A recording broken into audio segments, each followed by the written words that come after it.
Good morning, student. Today we are going to start our second chapter, and the name of the chapter is measurement. In this chapter, we are going to learn first of all about measurement, that what does measurement mean? Second, what is the need of the measurement? Third, we are going to learn unit of measurement. Then need of standard unit of measurement. We will study in this topic that what is standard unit and what are the requirement for the standard unit of measurement. Next we will learn measurement of length, measurement of mass, measurement of time and measurement of area. These four we will learn how to measure length, mass, time and area. Without wasting the time, let us start our chapter measurement. Measurement. First we will learn the definition of measurement, that what does measurement mean. We can define measurement as measurement is a process of comparison between an unknown quantity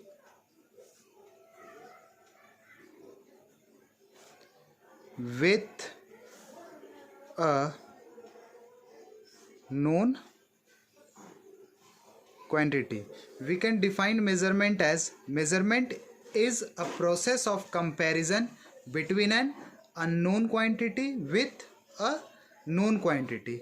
Next our question arises that what is a known quantity and what is a known quantity. First we will understand about unknown quantity. Unknown quantity are those quantities, we can tell that unknown quantity are those quantity which is going to be measured. Unknown quantity are those quantity which are going to be measured. Like for example we can say length of wire, mass of a brick, then we can say that length of cloth. These are the unknown quantity because we don't know the measurement of a wire, we don't know the mass of a brick, we don't know the length of a cloth. These quantities will be called as unknown quantity. Next is known quantity. Known quantity are those quantity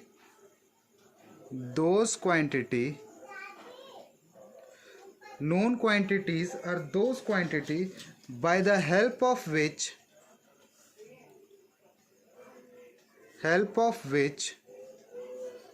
we compare unknown quantity. We compare unknown quantity. Just taking an example, for example, suppose for measuring the length of a wire, what we need? We need a scale or measuring tape. You can see in a scale there are so many things which are provided. Let's see, this is a scale. Here the length is being marked. So this will be called as known quantity. This scale is a known quantity by the help of which we can compare an unknown quantity. Scale, measuring tape. Suppose for measuring the mass of a brick, we need a device that is called weighing scale. For measuring the length of cloth, we need measuring tape. Suppose, let us take an example. Suppose this is a line, you don't know the measurement of line, that's why it will be called as unknown quantity. A line AB I have taken, we don't know the measurement of this line, this is an unknown quantity. This line is an unknown quantity, and if we have to measure, we have to do the process of comparison. That means we have to compare with a known quantity. Suppose we are comparing, and I have compared that according to the scale it is to 12 centimeter. That means this scale was a known quantity and this line was an unknown quantity. These two were compared with each other, and after comparison we have got the result that the length of AB is 12 centimeter. In your book, one example is given that when we go to a cloth shop to buy cloth for making our school uniform, then the shopkeeper measures the cloth. You might have seen that if you are going to shop for purchasing cloth, the shopkeeper is measuring the cloth by using a standard unit, that is meter scale, or by a measuring tape. Next we are going to learn about physical quantity. Here in this I have discussed about quantity. Here also quantities I have discussed. Now we will discuss about physical quantity. We can say that the quantity which can be measured is known as physical quantity. The quantity which can be measured is known as physical quantity. Like suppose we measure the mass of an object, so any object whose mass can be measured, that object will be called physical quantity.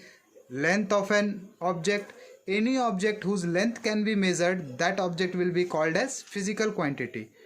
Time, duration, the duration of any occurrence will be known as physical quantity. Temperature of an object will be known as physical quantities. These things will be known as physical quantity. Any object or anything or any quantity whose either mass, length, time or temperature which can be measured by some of the known quantity, those quantity will be called as physical quantity. Next we will learn about the topic need for measurement. We will learn here that what is the need for measurement. So we can say that measurement is needed for accuracy. Measurement is needed for getting accurate result. Let us take an example which is given in your book also. Suppose you are going to a tailor for stitching your school dress. You have purchased a cloth and given to tailor for stitching the school dress. Now if the tailor has taken incorrect measurement of your and he has stitched the cloth, then what will happen? The fitting of the cloth might not be proper. The cloth should not be fit properly. That's why measurement is required. Next we will learn about unit of measurement. Next we will learn about unit of measurement. Unit of measurement.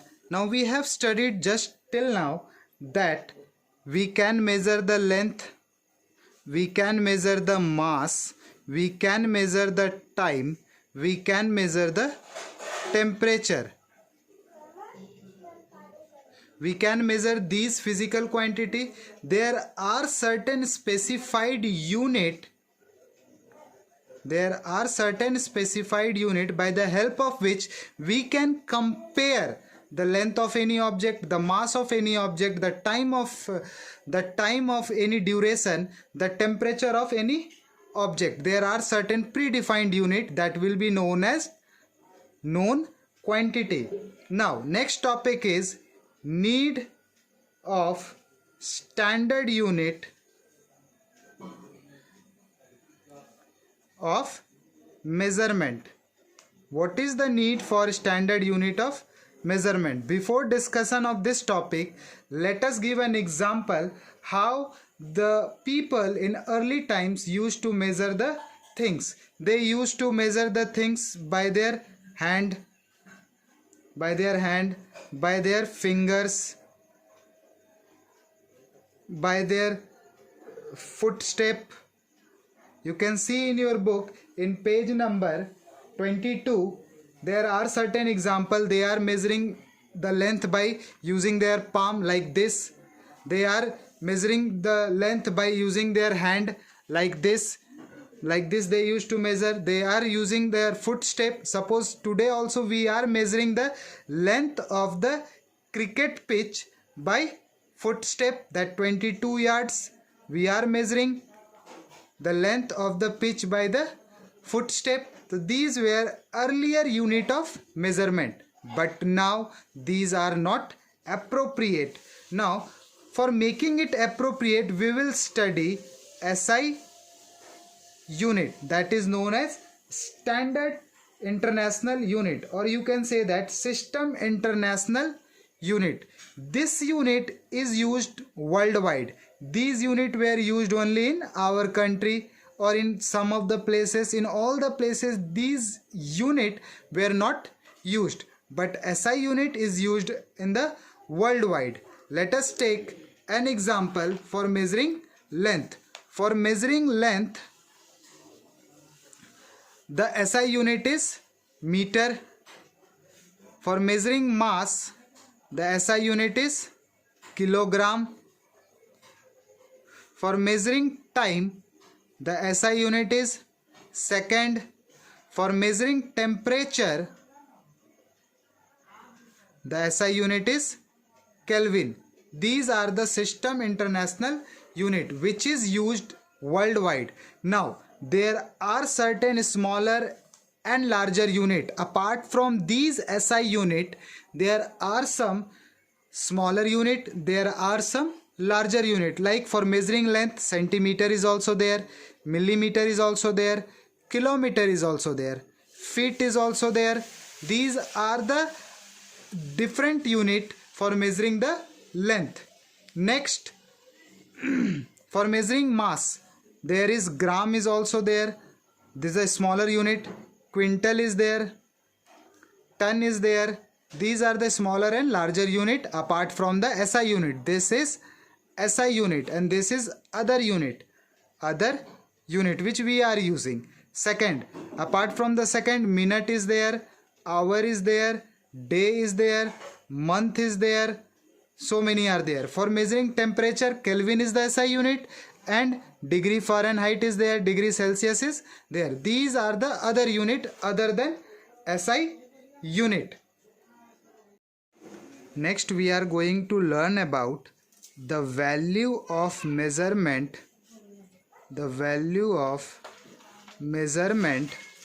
of any physical quantity,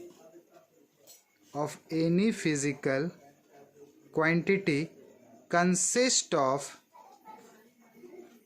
two parts. Suppose if we have measured anything, any object, or suppose if we have measured the length of a rod, if we have measured the length of a wire, the measurement value will be consisting of two parts. The first part will be magnitude. And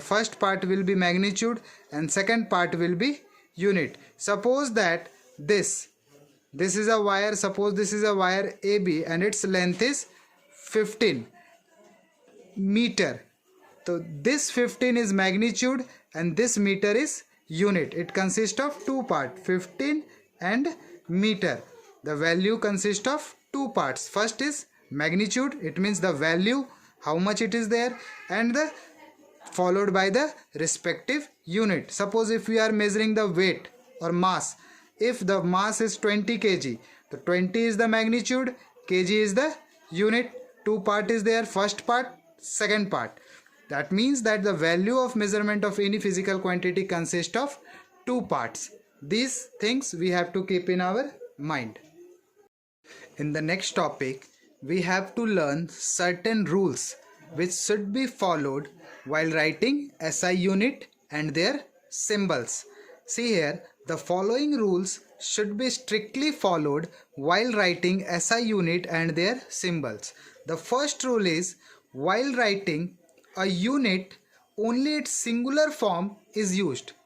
While writing any unit, only its singular form should be used. In English, you have studied about singular and plural, so we have to use only singular form. then for example, the mass of any substance should be written in kg. The mass of any substance should be written in kg. It should not be in plural, that is not should be in kgs. Distance should be expressed in kilometer, not in kilometer. For example, 10 kilogram can be written as 10 kg. 10 kgs should not be written. Similarly, the next rule is the abbreviation of any unit does not have full stop at the end unless it appears at the end of a sentence. The abbreviation of unit should not be having any full stop unless it is appearing at the end of the sentence. Therefore, no full stop is placed either in between or at the end of the symbol of the unit. For example, Ram can lift 18 kg. No full stop is there, while Anuj can lift only 10 kg. Here full stop is there since it is the end of the sentence. In between we cannot put full stop. The third rule is one space is left between last digit of a numeral and the symbol of the unit. For example, height of Suman is 175. Here one space is there, then centimeter. We cannot write 175 centimeter without giving any space. This one is the third rule. The fourth rule, the name of the unit derived from people's name are written in small letter. There are so many units which are derived from the name of the scientist. Therefore, those units should be written only in small letter. For example, the unit named after a scientist, that is joule, is written as small j is used, small joule. The unit of force named after the scientist Newton, which is written as small n, Newton. The fifth point, the symbol of unit derived from people name is written in capital letter. The symbol of the unit, these were unit, and the symbol of the unit is written in capital letter. If we are writing joule, then we can write capital J. If we are writing Newton, then we can write capital N. And if we are writing complete, then we have to write in small. And if we are writing only symbol, then we can write in capital. The sixth rule is the sign of degree is not written when the Kelvin scale is employed. Whenever the SI unit of temperature Kelvin is used, the degree sign is not there. The degree sign is provided only in degree Celsius and degree Fahrenheit. Now, there are certain prefix which used with the SI unit. First of all, understand what is prefix. Prefix is a kind of word used before the name of an SI unit to get bigger value or smaller value of the unit. There are so many prefix we will learn here, like prefix used.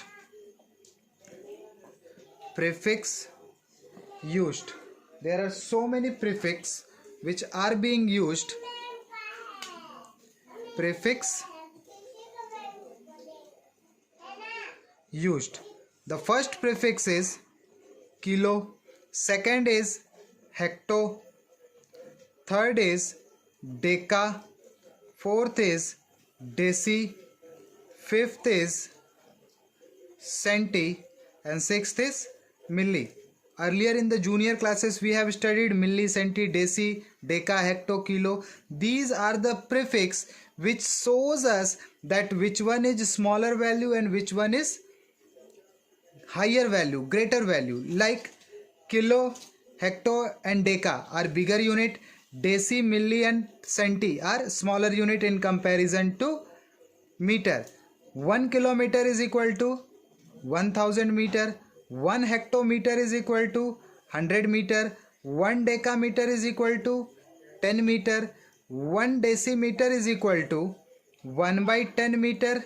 1 centimeter is equal to 1 by 100 meter, and 1 millimeter is equal to 1 by 1000 meter. These are the relationship of the prefix with the SI unit, that is meter.